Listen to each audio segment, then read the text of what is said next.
Can you come more? Noch näher. Ich fürchte Sie. Gut. Ja.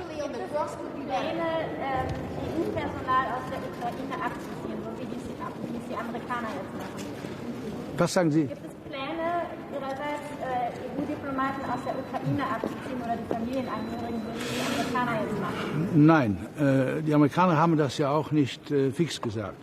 Also ich würde sagen, erstens, wir haben als NATO, als Europäische Union, also sogenannte Westen, richtig reagiert auf diese Drohkulisse, die aufgebaut wurde in den letzten Tagen, in den letzten Wochen. Wir haben der russischen Seite ein Angebot gemacht, einen Prozess einzuleiten.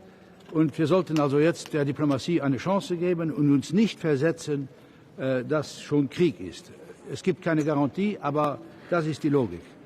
Das Zweite ist, glaube ich, auch, was man vielleicht sagen soll, in Russland, das Volk in Russland, das wird nicht jede Nacht wach um 3 Uhr und hofft, dass morgen die Ukraine überfallen wird. Also, so ist das nicht. Es sind 950.000 junge Russen, haben vor Covid ein Visa gefragt, ein Schengen-Visa gefragt, um Europa zu besuchen, und die wollen auch zurückkommen.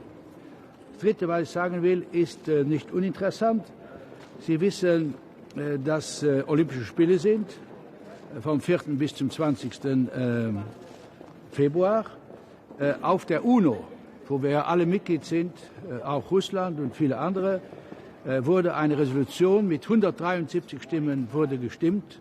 Und diese 173 Stimmen sagen, dass während den Spielen keine Kriege sollen geführt werden. Das, glaube ich, gibt auch vielleicht jedem Zeit, über Krieg und Frieden nachzudenken und dann die richtige Entscheidung zu treffen.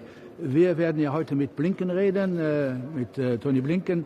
Es ist interessant, alles zu wissen. Aber noch einmal, die Europäische Union und die NATO hat ein Angebot gemacht. Dieses Angebot wurde nicht zurückgewiesen von Russland, und darauf sollten wir jetzt arbeiten. Deutschland, würden Sie sich da ein bisschen mehr Konsequenz von der deutschen Seite wünschen? Wie würden Sie das bewerten? Nein, ich konnte das schon heute Morgen bei Ihren Kollegen vom Deutschlandfunk sagen. Ich sehe nicht, dass irgendetwas in Deutschland sich entwickelt, was gegen die Interessen der NATO oder der Europäischen Union wäre. Ihr habt in Deutschland, glaube ich, immer oder die Gabe, euch selbst in Frage zu stellen. Ich glaube, es ist klar, auch nachdem der Bundeskanzler gesprochen hat, vielleicht kann ich das deutlicher sagen als Nicht-Deutscher, aber ich kann mir nicht vorstellen, dass, wenn eine Intervention geschieht, dass dann in den nächsten 10 Jahren Gas durch diese Leitung Nord Stream 2 genannt fließen würde. Das weiß Putin, das wissen wir alle und darum sehe ich nicht, dass Deutschland, es gibt verschiedene Meinungen in Deutschland, so wie es verschiedene Meinungen gibt, aber die Bundesregierung steht da, wie ich verstanden habe, gerade die Annalena Baerbock hat in Russland bei Lavrov einwandfrei und eindeutig gesagt, was unsere Position ist, dass wir wieder auf Normandie-Gruppe zurückkommen sollen, war ja eines der Hauptaussagen und das stimmt alles. Das ist also kein Problem, weder für die NATO noch für die Europäische Union, die deutsche Position. Okay? Werden Sie es mit Ihren Kollegen besprechen, ab wann Sanktionen? Eine kleine Invasion, eine große Invasion? Nein, das glaube ich, das ist nicht bei uns gewachsen, das sollen wir auch nicht kommentieren. Eine Intervention ist eine Intervention. Okay?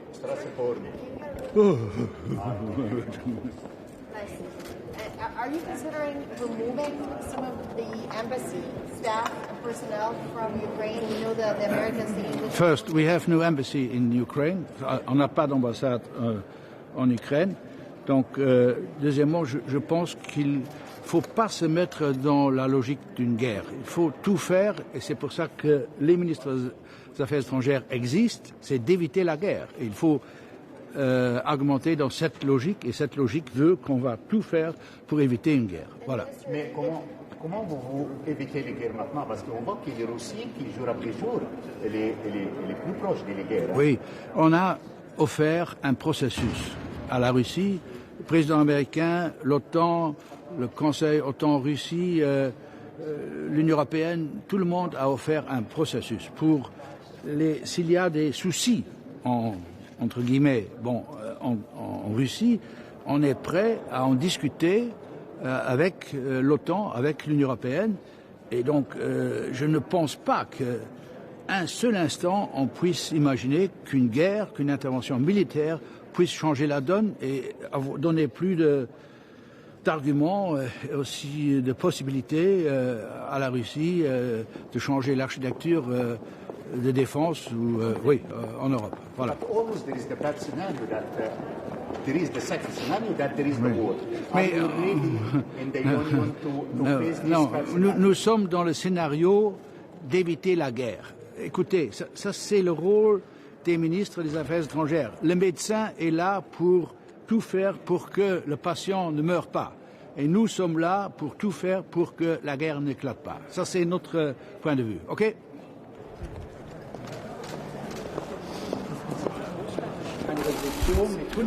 Yes, good morning.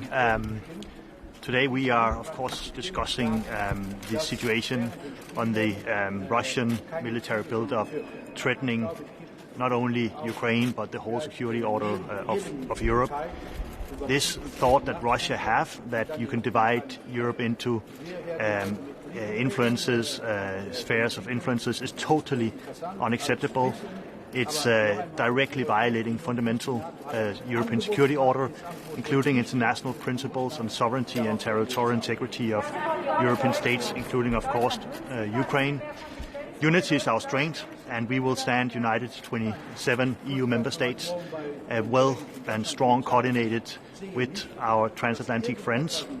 And today we will have Blinken at our meeting, Secretary Blinken, to coordinate further steps. There's no doubt we are ready to react forcefully with comprehensive sanctions, never seen before, seen a number of sanctions, if Russia will continue and invade Ukraine again. And it's also very important to say that at the same time we are ready to discuss with our diplomatic track in a coordinated fashion with Russia, and they should de-escalate, they should pull back their unacceptable proposals how to re-amend the whole security order of Europe.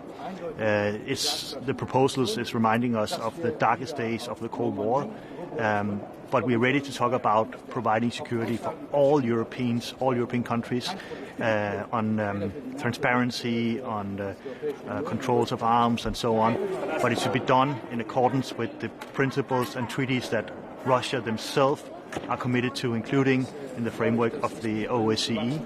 So strong signal. I expect today unity. I expect today reject the Russian aggression and behavior, and stand ready to dialogue on a security that will bring benefits to all Europeans, Russians and also European countries and also transatlantic countries. Do you think a sanctions package could be finalized? Well, yeah, we are ready. If Russia would do this aggression against Ukraine, invade a sovereign country, it will be against international law. It will be against European security order. It will be something totally unacceptable, and we will be ready, EU and our friends in US and others, to impose comprehensive economic and political sanctions never seen before.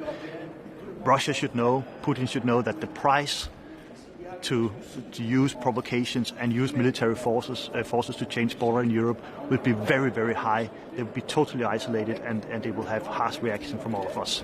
Should Nord Stream 2 and the SWIFT system be included in this hardest sanctions ever?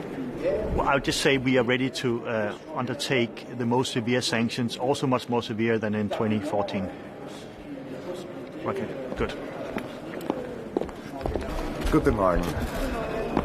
Was ist denn von dem heutigen Treffen zu erwarten? Mehr als ein gemeinsames Zeichen? Könnte man sich vielleicht schon auf einige Sanktionen einigen hinter den Kulissen zumindest? Also ich glaube, das heutige Gespräch und Treffen mit dem amerikanischen Außenminister Tony Blinken ist ein wirklich sehr starkes Signal, ein Signal des Schulterschlusses, des transatlantischen Schulterschlusses, dass hier zwischen den Vereinigten Staaten und der Europäischen Union wirklich ein Gleichschritt und ein Gleichklang gibt, dass wir die Bedrohungssituation sehr ähnlich analysieren und gemeinsam daran arbeiten, an einer sehr starken Antwort, falls, was wir alle hoffen, nicht eintritt, aber falls es doch zu der militärischen Aggression von Seiten Russlands kommt. Einige Länder haben angefangen, ihr Botschaftspersonal außer Landes zu schaffen. Gibt es auch Pläne für Österreich? Also wir haben natürlich Evakuierungspläne für unsere Botschaft in Kiew. Momentan derzeit haben wir sie aber noch nicht in Gang gesetzt, weil es ist, glaube ich, sehr wichtig auch, dass wir unsere Augen und Ohren genau jetzt in dieser Phase auch so stark präsent haben wie möglich. Aber falls sich die Gefahrensituation oder Risikolage ändern sollte, die wir natürlich täglich beobachten, würden wir hier natürlich den entsprechenden Schritt in Gang setzen. Gibt es eigentlich Sanktionen, die man ergreifen kann, ohne die Energiesicherheit auch? Ja, absolut. Das ist ja vielleicht die Tragik des Ganzen. Wir sind so eng verwoben miteinander und es gilt der alte Satz, es gibt eigentlich keine nachhaltige Sicherheit und Stabilität in Europa gegen Russland, sondern nur mit Russland. Aber umgekehrt gilt das auch für Russland gilt. Sie werden nicht nachhaltig in Sicherheit leben können, immer gegen Europa, sondern mit Europa. Und dass sie jetzt dieses Gefühl haben, dass sie mit Panzern und Raketen ihren Standpunkt durchzusetzen glauben, das ist wirklich Politik, wie wir sie eigentlich seit den 40er Jahren nicht mehr des letzten Jahrhunderts mehr erlebt haben auf unserem Kontinent, wo wir gedacht haben, das ist in den Geschichtsbüchern verbannt und das schmerzt.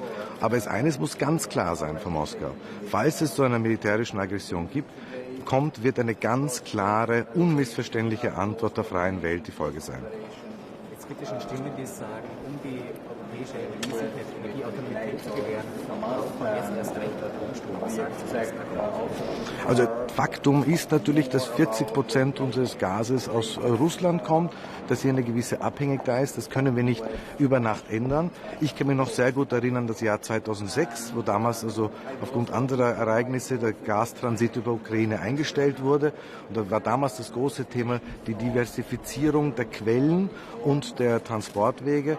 Wir sind ein großer Schritt in diese Richtung gegangen mit erneuerbaren Energien, deren Anteil sich enorm gesteigert hat. Aber ich glaube, wir sind noch lange nicht am Ende des Weges. Aus meiner Warte wäre auf jeden Fall jetzt der falsche Schluss zu sagen, setzen wir auf Nuklearenergie in Europa, weil aus unserer Warte ist das einfach keine nachhaltige und umweltfreundliche Energieform. Sanktionen gegen Nord Stream 2 oder so, würde das zu weit gehen? Also ich glaube, was Finanzsanktionen und auch Warenverkehr und anderes betrifft, liegt alles am Tisch. Ganz offen bin ich nicht der Meinung, dass ein Projekt, das noch nicht einmal eine Betriebsgenehmigung hat, dass das jetzt eine wirklich namhafte Drohkulisse für Russland und für Moskau wäre. Da gibt es andere Mittel und ich würde dafür warnen, ganz grundsätzlich, dass wir dann Sanktionen uns auf einzelne Stichworte festlegen. Dass wir sagen, wenn nicht Nord Stream oder SWIFT dabei ist, dann ist das Sanktionspaket schwach. Das ist nicht so. Aber ja, vieles liegt am Tisch, eigentlich alles liegt am Tisch. Nur ich bin persönlich der Meinung, etwas, was noch nicht einmal in Betrieb ist, noch nicht einmal eine Genehmigung hat, in Betrieb zu zu sein, ist nicht nennenswerter Teil einer Drohkulisse gegenüber Moskau. Sie wollen heute auch über Libyen sprechen, wo wieder einmal Wahlen verschoben werden. Was kann hier Europa noch machen, damit es nicht eskaliert? Also ich habe im September mit der libyschen Außenministerin ein langes Gespräch gehabt zu den Wahlen. Das war immer eine große Herausforderung für das Land, diese Wahlen zu organisieren. Ich habe ein gewisses Verständnis dafür, dass sie verschoben wurden, weil es ist wichtig, diese Wahlen sollen ein Beitrag sein zur Kalmierung der Situation, zur Stabilität. Wahlen sollen nicht sozusagen weitere Instabilität in diesem Land erzeugen. Was aber wichtig ist, diese Verschiebung darf nicht zum St. Nimmerlandstag sein. Wir brauchen einen klaren Zeitplan, wann die Wahlen stattfinden sollen, und das muss zeitnah sein. Und ja, das ist unser Weg. Es gibt den internationalen Fahrplan zu Libyen, der muss eingehalten werden, und die Wahlen sind ein wesentlicher Bestandteil davon. Ich habe noch eine Frage zu Russland. Man scheint sich einig darüber zu sein, dass es Sanktionen geben wird bei einem eventuellen Angriff. Ist man sich auch einig, was so ein Angriff ist? Also militärisch oder cyber oder... Ich verstehe, was Sie meinen. Es geht natürlich, die Worst-Case-Szenario ist der volle militärische Aggression Russlands mit schweren Geräten, mit Panzern und anderem. Aber es gibt eine ganze Reihe von anderen Abstufungen, und wir werden uns je nach Abstufung überlegen, welches Sanktionspaket, welche Maßnahmen wir von unserer Seite setzen. Es ist aber sicher nicht so, dass wir nur reagieren, wenn Panzer die Grenzen überschreiten. Das ist sicher nicht der Fall. Das muss auch Moskau klar sein, und die Antwort wird maßgeschneidert und sehr deutlich ausfallen müssen. Herr Minister Scheinberg, deutsche Position zu Russland derzeit. Würden Sie sich da ein bisschen mehr Konsequenz wünschen, oder wie beobachten Sie das, was in Ihrem Nachbarland passiert? Es steht nicht mir an, jetzt Kommentare abzugeben, aber eines ist mir schon wichtig, und dazu gehört Deutschland auch. Wir haben eine große Einigkeit, einen großen Gleichklang im Rat. Das hat sich auch letzte Woche gezeigt beim informellen Außenministertreffen. Also man darf hier, glaube ich, nicht alles, was in den Medien kolportiert wird, 1:1 als bare Münze nehmen. Wir sind uns alle einer Meinung, dass wir in Europa des 21. Jahrhunderts nicht zulassen können, dass Staaten offenbar der Meinung sind, mit Panzern und Raketen ihre Haltung durchsetzen zu müssen. Und in Wirklichkeit, und das ist auch etwas, was wir teilen, ist es ein Eingeständnis des Scheiterns Moskaus. Dass sie glauben, dass sie nur mit militärischen Mitteln sich Gehör verschaffen können. Das ist ja wie 1956, wie 1968 beim Prager Frühling. Sie treiben ja quasi ihre Nachbarschaft in die Arme des Westens. Wir haben nicht Ossetien, Abchasien, Transnistrien, Donbass und die Krim besetzt. Wir sind keine Aggression. Also hier zu versuchen, eine Art Schuldumkehr zu machen und zu sagen, wir sind ja die uns verteidigen müssen, jetzt aus Moskaus Sicht, ist absurd und für mich nicht nachvollziehbar. Und da sind wir auf der ganzen Linie einer Meinung, sowohl in Wien wie auch in Berlin und in Brüssel. Danke. Nach Osteuropa zu schicken. Denken Sie, das ist in der jetzigen Situation die richtige Strategie? Ich glaube, Sie beziehen sich auf die Slowakei, oder? Wenn ich das richtig verstehe. Zusätzlich nach Osteuropa zu schicken. Nach Osteuropa, aber ich glaube, es geht um die Slowakei unter anderem. Ja, also ganz offen, innerhalb von NATO-Staaten ist das absolut zulässig und ist auch kein Akt der Aggression. Ich würde das sehen sozusagen als eine präventive Maßnahme, also ein Stolperdraht, falls es wirklich zu Auseinandersetzungen kommen sollte. Und es ist noch einmal etwas ganz klar, und ich glaube, das dürfen wir gar nicht oft genug wiederholen. Wir haben uns auf eine europäische Sicherheitsarchitektur geeinigt, nach dem Fall der Berliner Mauer. Und diese geht weit zurück bis zur Helsinki-Akte 1975. Und wenn man sich die ersten 6 Artikel der Helsinki-Akte ansieht, die ja von Moskau, von Russland, damals auch von der Sowjetunion akzeptiert wurden, völkerrechtlich anerkannt wurden, da steht die souveräne Gleichheit der Staaten, da steht das Abkehr von Androhung oder Anwendung von Gewalt, da steht die Unverletzlichkeit der Grenzen drinnen. Also in Wirklichkeit, was wir jetzt machen müssen, ist Moskau daran erinnern, an die Verpflichtungen, die sie die letzten 40 Jahre selber eingegangen und ratifiziert haben. Danke sehr. Good morning to everyone. So, following our meeting in Brest 10 days ago, we will today again focus on the serious crisis in the Eastern Europe. The situation there is tense and it's difficult to predict the outcome. But however, it's still important to have to invest to find a solution and the room for diplomacy and dialogue. In this spirit, I also visited Moscow last week. It was an opportunity to share Europeans' position, to listen, to engage. and I will inform my colleagues today about that visit. I look very much forward to our exchange with Secretary Blinken today. Of course, close relation, close coordination, close cooperation with the U.S., with NATO is a must, and we expect also to hear more about the latest U.S.-Russia talks. And I will also inform my colleagues about the situation in Bosnia and Herzegovina. Negotiations on electoral reforms are actually on a difficult stage, and we, European Union, should send a clear message to those who oppose reforms, to those who favor status quo. Of course, the success of the process is crucial for stability of the country, and the failure could lead to major crisis. I also welcome the discussion on Syria and Libya today. So thank you very much. You said a room for the diplomatic work, but on the other hand also there is the risk of the war. What is it in such a war scenario? What is the European Union can do? I said so we should just to find the room for dialogue, for diplomacy, and it is actually a topic on today on the agenda. And would you say it's a good idea to facilitate weapons to Ukraine? The Ukrainian government says we have to be ready to fight a war. Can you facilitate weapons? We will see. We will see. Actually, necessary to be discussed today with our colleagues, and we will have also as I mentioned. So I look really very forward to have an exchange with Secretary Blinken. So it's really necessary to speak with each other. So thank you very much. I will inform my colleagues today.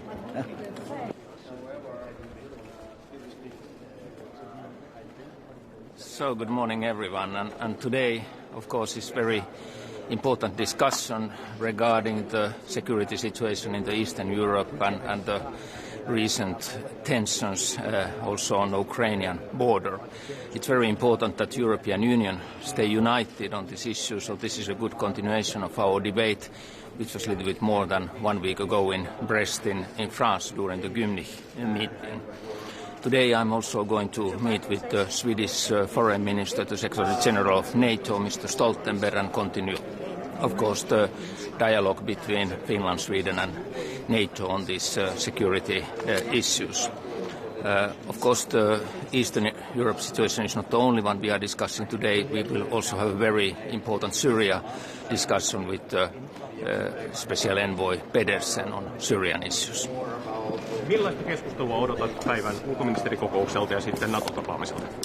No, tämän päivän ulkoministerikokous on tietysti hyvin tärkeä jatko sille, jota vähän yli viikko sitten käytiin Gymnichin kokouksen yhteydessä Ranskassa. Ja tietysti tämän kokouksen erikoisuus on se, että meillä on myöskin online mahdollisuus keskustella USA:n ulkoministeri Blinkenin kanssa.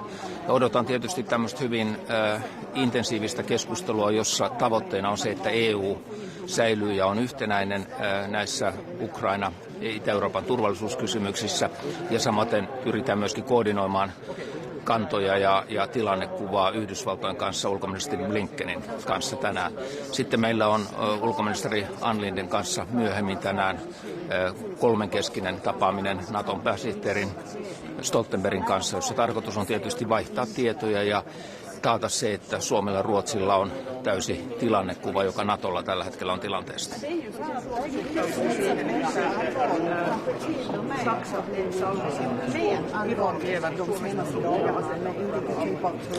No, jokainen maa tietysti päättää näistä asevientikysymyksistä oman regiiminsä puitteissa, ja Saksa tekee omat päätöksensä ja katsomme tätä tilannetta sitten sen jälkeen. Ja meillä olisi siihen ollut tietysti Saksan omaan prosessiin mitään kannanottoa.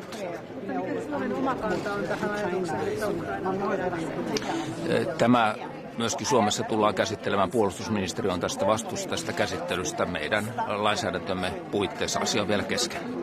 Mikä on yleinen arvio turvallisuustilanteessa tällä hetkellä? Onko mitään positiivisia merkkejä sen suhteen? No, turvallisuustilanteen osalta näyttäisi edelleen siltä, että tämmöinen joukkojen keskittäminen Venäjän puolelta sinne Ukrainan rajan läheisyyteen jatkuu, että joukkoja on tullut lisää ja myöskin Valko-Venäjä on tässä toiminnassa Venäjän kanssa mukana ja siinä mielessä eri maat ovat tehneet esimerkiksi näitä varoituksia omalle henkilöstölleen, lähetystöjen henkilökunnalleen Ukrainassa, eli jännitys tältä osin on selvästi nyt tihentynyt. Samaan aikaan on tietysti hirveän positiivista, että tämä diplomaattinen raide toimii, eli on ollut tapaamisia, on ollut keskusteluja myöskin Venäjän kanssa, Bidenin, Putinin keskusteluja. Totta kai Suomi panee erittäin paljon painoa sille, että dialogin kautta ja diplomatian kautta löytyisi tähän kriisin ratkaisu. Tällä hetkellä mitään tällaista varoitusta ei ole, mutta totta kai käymme hyvin intensiivistä keskustelua myöskin EU-maiden puitteissa Kiovassa turvallisuustilanteesta ja analysoidaan koko ajan sitä, onko lähetystöllä kohdistunut jonkinlaista uhkaa, mutta tällä hetkellä mitään muutoksia ei ole. När det gäller att ge stöd till Ukraina så är det några EU-länder som har skickat militär utrustning, vilket någonting som Sverige kan tänka. No en usko, että nämä yksittäiset kommentit sinänsä vaikuttavat Euroopan tilanteeseen. Jokaisella maalla on tietysti omat poliittiset päätöksentekijänsä, jotka ovat vastuussa tämän hetken tilanteesta. Ja minulla on ollut se mielikuva nyt aikaisempien keskustelujen pohjalta, että EU-maissa on hyvin samanlainen tilannekuva ja varmasti se tänään vielä vahvistuu, kun EU-ministerit voivat käydä keskenään tätä keskustelua ja saadaan myöskin ulkoministeri Blinken linjalle, jolla voidaan katsoa, että tämä transatlanttinen tilannekuva on hyvin samanlainen.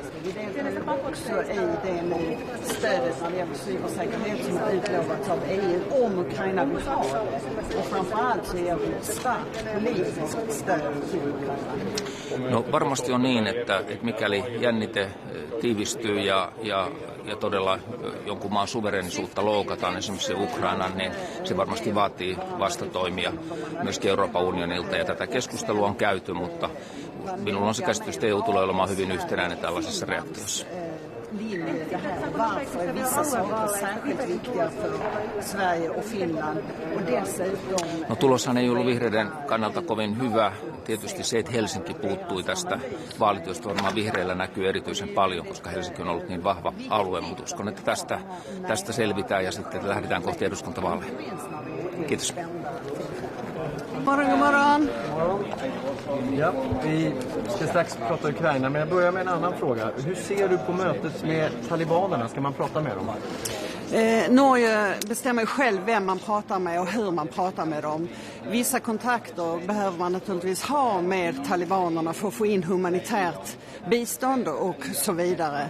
Men det är väldigt viktigt att de inte ser det som en legitimering. Okej, Ukraina. USA har valt att delvis evakuera sin ambassadpersonal. Kommer Sverige göra något liknande? Vi har en beredskapsplanering för ambassaden i Kiev, precis som vi har för andra ambassader. Det ingår evakuering, men för närvarande ser vi inte att det behövs. Vad hoppas du få ut av mötena idag med Blinken, dina kollegor och så småningom Stoltenberg? Ja, det är ju så här att läget är ju fortsatt väldigt allvarligt. Kanske till och med har blivit ännu mer allvarligt de senaste dagarna med olika typer av trupprörelser. Och därför är det viktigt, inte minst att vi har med Blinken virtuellt på mötet idag och sen mötet som jag har med Jens Stoltenberg tillsammans med min finske kollega. Vi kommer ju att upprepa att om det sker något angrepp mot Ukraina, som man har ju redan gjort det tidigare, men om man gör det igen, och även om det är begränsat angrepp, så kommer det att mötas med starka reaktioner. Och där är det viktigt att vi fortsätter att ha en enighet mellan EU och USA och andra västländer, precis som vi har haft fram till nu. När det gäller att svara Ryssland på aggressioner, alltså hur nära är ni den gränsen att ni faktiskt ska svara med sanktioner, och finns det verkligen enighet kring var den gränsen ligger? Det är ju så att det är alltid svårt när det är det som vi kallar för hybridkrigföring och att man inte säkert vet vem det är som gör vissa angrepp. Det gör ju inte minst att underrättelseverksamheten blir väldigt viktig, och det här nära samarbetet där vi delar informationer och vi delar analyser. Vi såg ju angreppet för en dryg vecka sedan mot regeringskansliet i Ukraina, där vi inte lyckades få veta vem är det som faktiskt har gjort det. Men det viktiga är också signalen. Det är inte så att det krävs så att säga en full invasion för att det ska bli sanktioner och andra typer av hårda åtgärder, utan det är om det blir något slags angrepp mot Ukraina. När det gäller att ge stöd till Ukraina så är det några EU-länder som har skickat militär utrustning. Är det någonting som Sverige kan tänka sig eller ha möjlighet att göra? Vi har ju väldigt starka regler mot vapenexport, så det är ju inte aktuellt för vår del. Men vi stödjer Ukraina på många sätt, både genom att delta i utbildning av säkerhetssektorn och försvarssektorn i Ukraina, genom att delta i den kanadensiska operationen, och framför allt genom ett mycket högt bistånd för reformer i Ukraina som vi tror är något av det viktigaste. Vi deltar ju också i det nu stödet när det gäller cybersäkerhet som har utlovats av EU om Ukraina vill ha det. Och framför allt så ger vi ett starkt politiskt stöd till Ukraina. Och mötet med Stoltenberg i eftermiddag, vad är det ni ska diskutera rent konkret och vad är syftet med mötet? Ja, syftet är ju dels att ge varandra information om de analyser vi har och sen vara noga med vad är Sverige och Finlands linje i det här och varför är vissa saker särskilt viktiga för Sverige och Finland, och dessutom att få veta hur NATO ser på det här och deras analys hur läget är idag. Och det är ju väldigt viktigt att vi har den här nära relationen med NATO, inte minst när det är spända tillfällen. Just sorry. I Finland finns ju uppenbarligen en stor oro alltid att Sverige ska göra något ensidigt. Hur nära samarbetar ni med Finland? Vi samarbetar så otroligt nära med Finland. Jag talar med min finska kollega i varje vecka, ibland ett par gånger i veckan.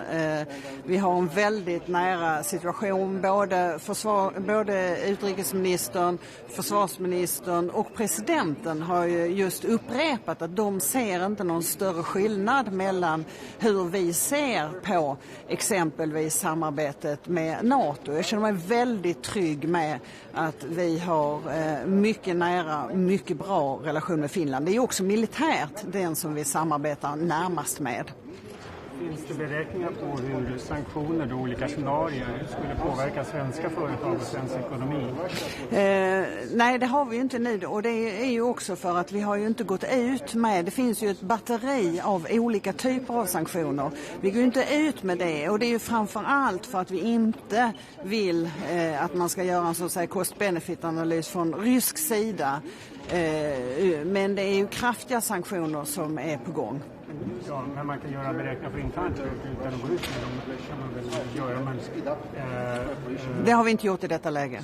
Men massiva sanktioner skulle väl ändå påverka svenska ekonomi? Ja, det beror ju på vad det är för områden, vad det är för sektioner. Vad det är. Igår gick ju amerikanska utrikesdepartementet ut och berättade just att man ser exportkontroll som en av de åtgärder som man tänker sig från amerikansk sida. Sånt påverkar ju naturligtvis alltid. Så är det ju med sanktioner.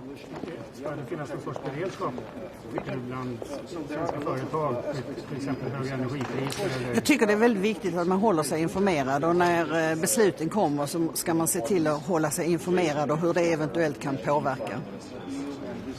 Det gäller den här exportkontrollen av vapen och i Tyskland stoppat via Finland och Estland. Hur är svensk inställning där om det finns svenska komponenter i vapensystem? Det är ju så att vi har ju som sagt en av världens tuffaste exportlagstiftningar och även i detta fallet så gäller ju det. Och då är det ju så att vi har ju inte någon vapenexport till länder i konflikt.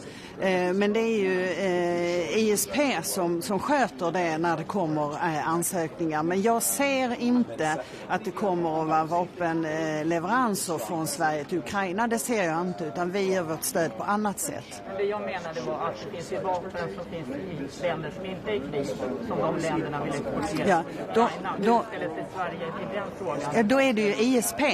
Då ansöker man ju, antingen så ser man om det är ett slutanvändarintyg som finns, eller så ansöker man om det till ISP. Så det är ju varje affär för sig.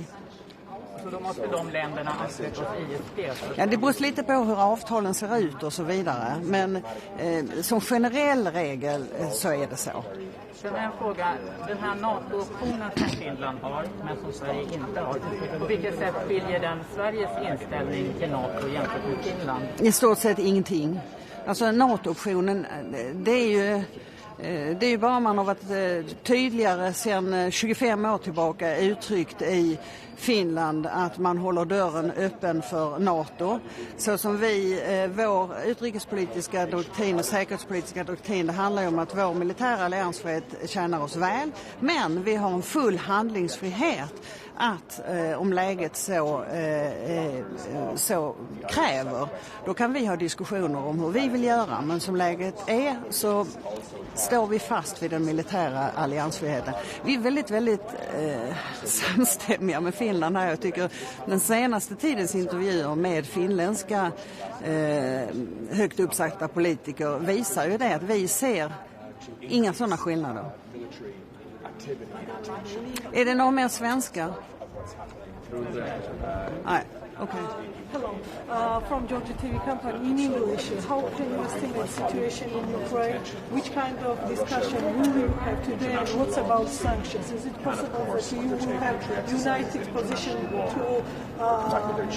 to prove that these sanctions are implemented? Yes, we have a united position on sanctions, and we have said very clearly that together with other partners, and we will have the meeting also with Antony Blinken today, we will react very strongly with economic sanctions if there is any kind of intrusion from Russia into Ukraine, either if it's hybrid or if it's military or anything like that. Thank you. What are you expecting from your meeting with Mr. Stoltenberg from Helsingfors, Finland? Together with my Finnish foreign minister colleague, today's meeting with Stoltenberg, we will share our analysis. We will tell him even more in detail about the views of Finland and Sweden, what is important for us. For example, that we should be able to, in all cases, decide our security line ourselves, and how much the exercises means to Sweden and Finland. And Sweden and Finland, we are the closest when it comes to military cooperation, and we are very much on the same line when it comes to this issue. If Finland and Sweden should apply for NATO membership, would you move in tandem? Actually, we have no intention at this time to apply for membership in NATO. And in neither Finland nor Sweden there is a big, huge majority, which also is one of the preconditions to become NATO member. So this question is not on the table right now. Thank you. Jag får loppa faktiskt. Den här Björn von Sydow hade ett förslag att man skulle ha samövningar i Finland och Sverige. Att man skulle ha svenska trupper som inne i Finland som blanda förbanden. Vad anser du om det förslaget?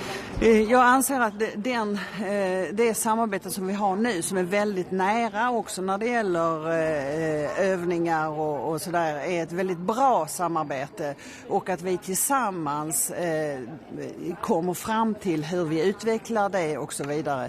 Och enskilda förslag är inget som jag vill kommentera. Men är det något ni diskuterar mellan Sverige och Finland och blandade? Just det är inte någonting som vi diskuterar, men jag vill understryka att vi har ett oerhört nära försvars- och säkerhetssamarbete med Finland. Tack. Good morning, everybody.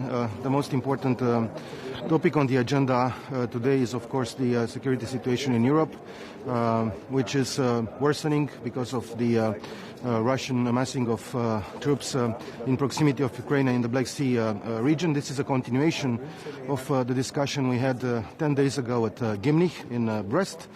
And today I will reaffirm the position of Romania that EU has to be visible and vocal on this issue, and it's very important that we are able today to adopt Council conclusions. And in these Council conclusions we will state very clearly that the Russian Federation has to de-escalate the situation in the proximity of Ukraine and in the Black Sea region. We also state very firmly that the concept of spheres of influence is obsolete, and it should not be used in the current context in the European security context. And at the same time, it is very important that those conclusions support further the fundamental principles of the European security architecture as they are now. We are also coordinating closely with our partners, and that's why today we will have this meeting with virtual meeting with Secretary of State Blinken after his meeting in Geneva with the Foreign Minister of the Russian Federation on Friday. We have coordinated before, and we are coordinating now after this meeting. And I would express my appreciation for the fact that Secretary Blinken and Minister Lavrov agreed to have further meetings, at least another further meeting. This is a good thing because dialogue should continue. This is the purpose of our diplomatic efforts, to stimulate the dialogue in order to reach de-escalation. And I would like to remind in this context the fact that there is also another invitation for a series of meetings, the invitation of NATO in the context of the NATO-Russia Council, and it is for Russia to accept this invitation because Russia has to act in a responsible manner. At the same time, today I will emphasize the fact that we need to move forward with the preparation of sanctions, because this is the instrument that EU can use, the most powerful instrument which EU can use in order to deter further Russian aggression. And that's why I think we have to speed up the preparation of sanctions, and the Council conclusions that we will adopt today hopefully will emphasize this in a resolute manner. Then, of course, we need to further support the resilience of Ukraine and of the other partners in the eastern neighborhood. We have to continue to develop the tools and the efforts of the European Union in order to get involved more in the resolution of the other protracted conflicts in the region. So there are a lot of aspects to be discussed today. Of course, there are other topics of great interest. We have just finished a discussion with the Foreign Minister of Kuwait, and we have discussed about the relations between EU and this very important country in the region. We will have also a very important debate on Syria, and I think we need renewed diplomacy, renewed efforts in order to have perhaps a more flexible approach in support of the proposals of the UN Special Envoy on this file. At the same time, of course, we need to uphold the EU position on Syria, that is about the implementation of Resolution 2254 of the United Nations. We will also discuss about Libya, about Indo-Pacific, and on Indo-Pacific I will express support for the French efforts to make this this file a priority, and I'm looking forward to participate in the forum organized in Paris on the 22nd of February by the French presidency on this issue. Thank you so much.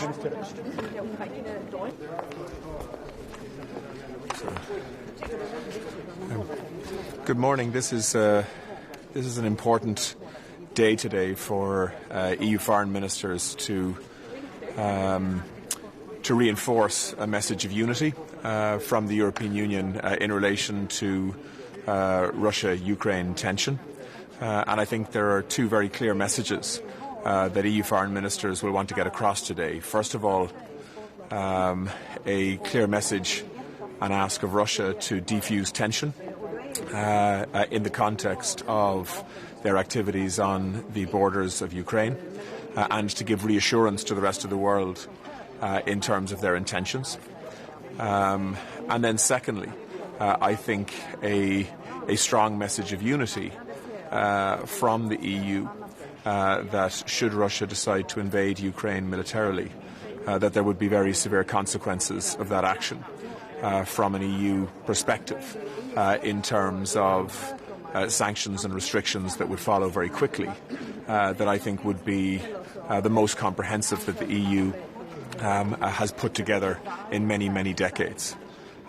So a message of an appeal really to use diplomatic means to diffuse tension, but also I think a very strong and clear and unified message that the EU will respond collectively and in a unified manner in a way that would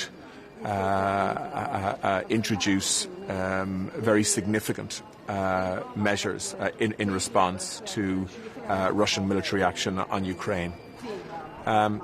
Separately to that, I'll be briefing my colleagues today on a notification that Ireland has received from Russia in recent days, that they intend to undertake military exercises about 240 kilometres off the Irish southwest coast. That is in international waters, but it is also part of the exclusive economic zone of Ireland. And so we don't have a power to prevent this happening, but certainly I've made it clear to the Russian ambassador in Ireland that it's not welcome. This isn't a time to increase military activity and tension in the context of what's happening with and in Ukraine at the moment. And so I think it's important that I would brief my colleagues on those intentions. Russia, under international law of the sea, can of course undertake military exercises in international water.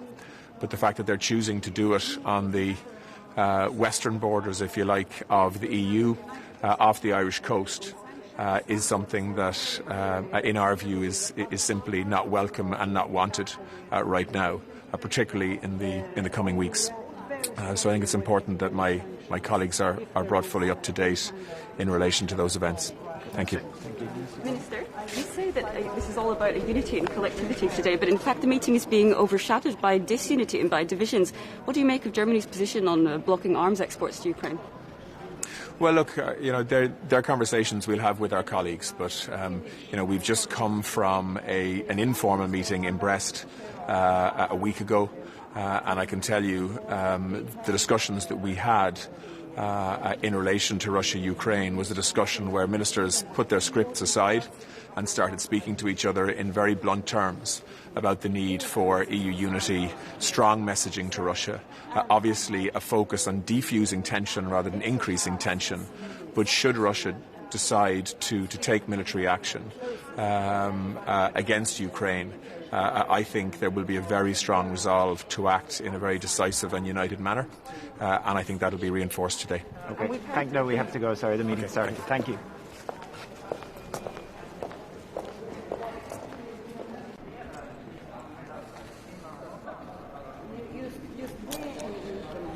Good morning. Today, of course, the most important topic is the security situation in Europe. We follow with great concern the current developments, especially the Russia's military build-up in the border of Ukraine.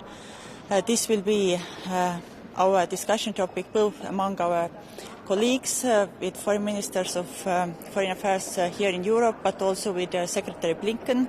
It's important that we can continue united approach that we have had so far among European partners, but also among NATO allies. Of course, from our perspective, it is very important that we continue to support Ukraine. We continue to support resilience of Ukraine in different areas, in areas like cybersecurity, fighting disinformation, but also in defense. At the same time, also, of course, we have to stick to our commitment to have a broad package of sanctions if any worsening of the situation occurs. And, of course, we have to continue to do our best to have a dialogue with Russia and avoid the escalation of the current situation. I would say that this is the most important topic of today. Thank you. What do you make of Germany's position to block export?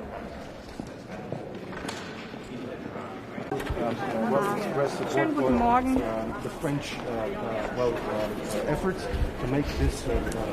Schönen guten Morgen. Wir kommen hier als Außenministerinnen und Außenminister im Prinzip nahtlos wieder zusammen nach unserer gemeinsamen Sitzung in Brest, um unsere gemeinsame klare Unterstützung der Ukraine deutlich zu machen. Wir hatten das gemeinsame Quad-Treffen ja auch in Berlin, der enge Austausch mit dem amerikanischen Außenminister, um deutlich zu machen, jede weitere Form von Aggression von Seiten der russischen Regierung wird eine klare Haltung, wird eine klare Antwort von uns gemeinsam als Europäern, gemeinsam mit den Amerikanern und im Rahmen der NATO haben. Zum jetzigen Zeitpunkt, da wir unterschiedliche Szenarien prüfen und im Blick haben, ist wichtig, dass wir vor allen Dingen die wirtschaftliche Situation in der Ukraine im Auge haben. Das heißt, eine wirtschaftliche Stabilisierung der Ukraine, das ist für mich auch eine der entscheidenden Maßnahmen, ganz deutlich von deutscher Seite zu machen. Wir sind sowohl mit Blick auf finanzielle Unterstützung als auch wirtschaftliche Unterstützung ganz eng an der Seite der Ukraine. Zugleich haben wir das ganze Bild natürlich vor Augen mit unterschiedlicher Situation. Das bedeutet, dass wir auch von deutscher Seite eine krisenvorsorgende Sitzung haben mit Blick auf deutsche Staatsangehörige bzw. Mitarbeitende in der Ukraine. Wichtig ist aber auch hier, wir dürfen nicht zu einer weiteren Verunsicherung der Lage beitragen, sondern es geht darum, die ukrainische Regierung weiter ganz klar zu unterstützen und vor allen Dingen die Stabilität des Landes aufrechtzuerhalten. Frau Ministerin, werden Sie die Familienangehörigen von Botschaftsmitarbeitern zurückholen oder auch Botschaftsmitarbeiter an sich, Deutsche? Meine Aufgabe als Dienstherrin für Mitarbeitende des Auswärtigen Amtes, aber auch in anderen Organisationen, ist natürlich die absolute Sicherheit.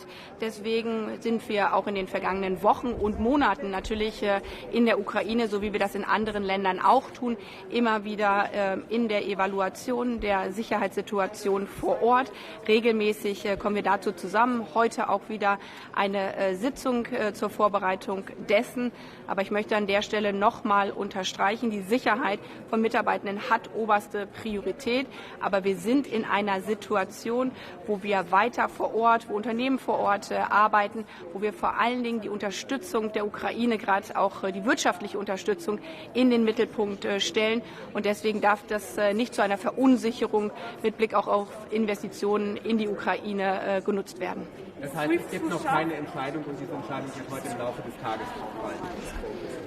Wie gesagt, wir haben das in den letzten Wochen immer wieder evaluiert, auch mit unseren europäischen Partnern evaluiert, wie wir schnellstmöglich agieren könnten. Aber ich möchte hier ganz deutlich sagen, das ist sehr konjunktiv. Wir sind in einer Situation, wo es mir darum geht, alle Maßnahmen zu ergreifen, dass wir deeskalieren, dass wir den Dialog fortsetzen können, dass wir deutlich machen gegenüber der russischen Regierung, wir müssen im Gespräch sein, wir müssen miteinander reden, wir müssen die 4 Formate nutzen und zugleich sind wir auf jegliche Situation vorbereitet, auch mit Blick auf die Sicherheit unserer eigenen Beschäftigten. Ist SWIFT zu scharf?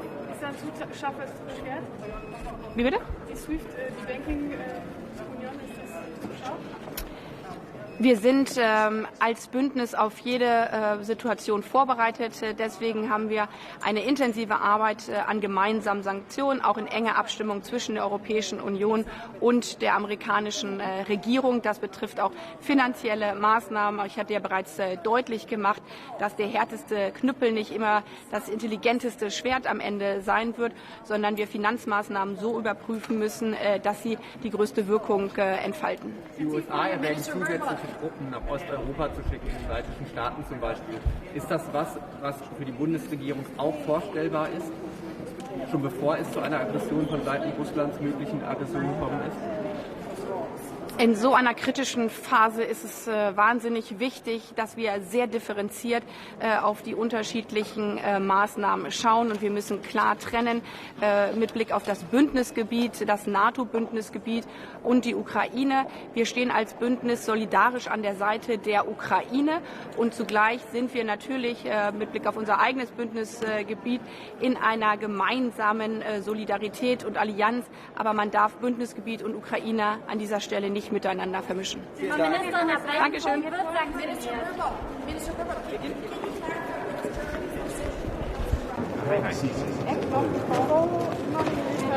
Hello, good morning.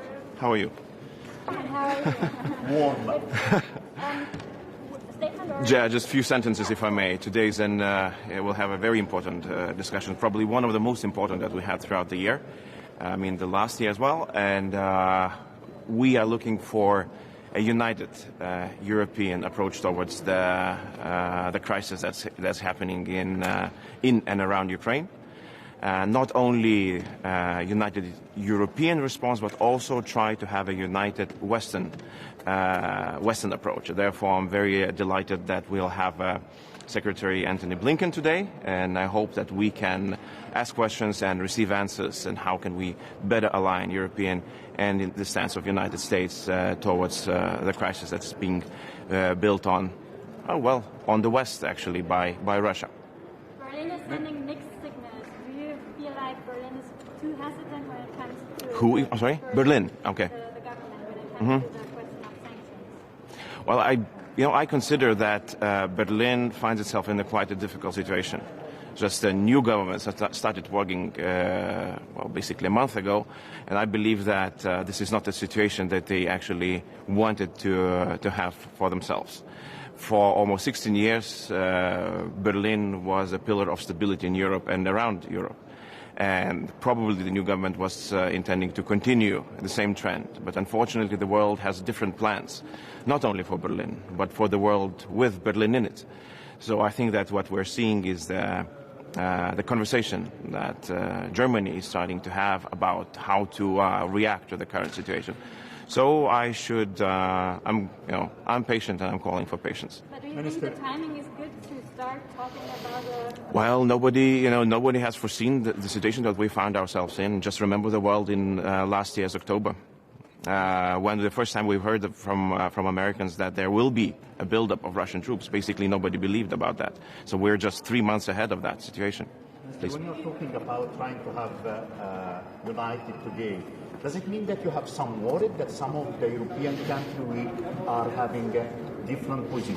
Well, knowing Russian tactics, I'm convinced that one of their aims is to splinter the West, to find possibilities that we will start talking in different voices, having different positions, and some of the questions already pointed to that direction. So I will be one of those calling for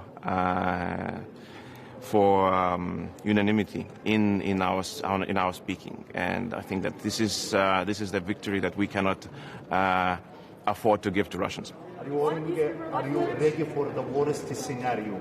I mean here, a real war. Yes, that is. We're convinced that real war is a likely possibility. What will trigger the sanctions? A minor incursion, a big invasion? Well, my position is that crossing the border is already crossing a red line. Changing the government in Kiev? Well, I mean, it is also politically crossing the border, basically trying to meddle in another country's political affairs. Is Europe too much of a coward when it comes to hard-hitting sanctions? I'm sorry? Is Europe too much of a coward when it comes to hard-hitting sanctions? Well, today we'll be discussing that. Our position is that I think that Russians and then Kremlin, probably not the people, not necessarily the people, have accounted for the possibility of sanctions, and we need to really be true to our words when we say that the sanctions will be unbearable. They have to be unbearable, and that's the only deterrent. If they are bearable, and it's not a deterrent. Even if they hurt us? Well, basically, we have to decide whether we want to deter a war. If not, then we have to use another means. Then we have to keep sending ammunition, supplies to Ukrainians to defend themselves. Defend themselves. This is what the Baltic countries have been doing. Well, thank you.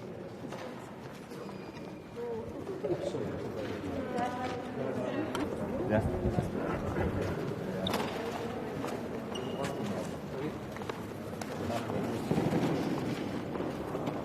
Good morning. I look forward on a timely discussion on the situation in Syria and as well a deteriorating situation regarding the political situation in Libya. So I look forward for the exchange with our fellow colleagues, Foreign Minister. The main topic will be the continuation on a discussion during the Gymnich in Brest regarding the eastern border. It's a high time to discuss, to unite, and as well to find a solution to de-escalate a situation on the eastern Ukrainian border. Thank you very much. Are you going to discuss today if the European Union is also going to take back diplomats from Ukraine? While prior discussion of our fellow colleagues, I would not like to speculate what we discussed. But is this on the agenda? Like, are you expecting this kind of discussion? Well, I can expect that my fellow colleagues will confirm our unity and as well support for territorial integrity of Ukraine. You talk about unity, but actually we see a lot of divisions here, particularly with Germany blocking arms exports. What do you make of that? Well, as I said, I look forward for timely discussion among fellow colleagues, and I support the strong and very wise decision of the European Union, in fact, to deter with the deterrent effect of the European Union in this issue. Minister, thank you very much. Minister,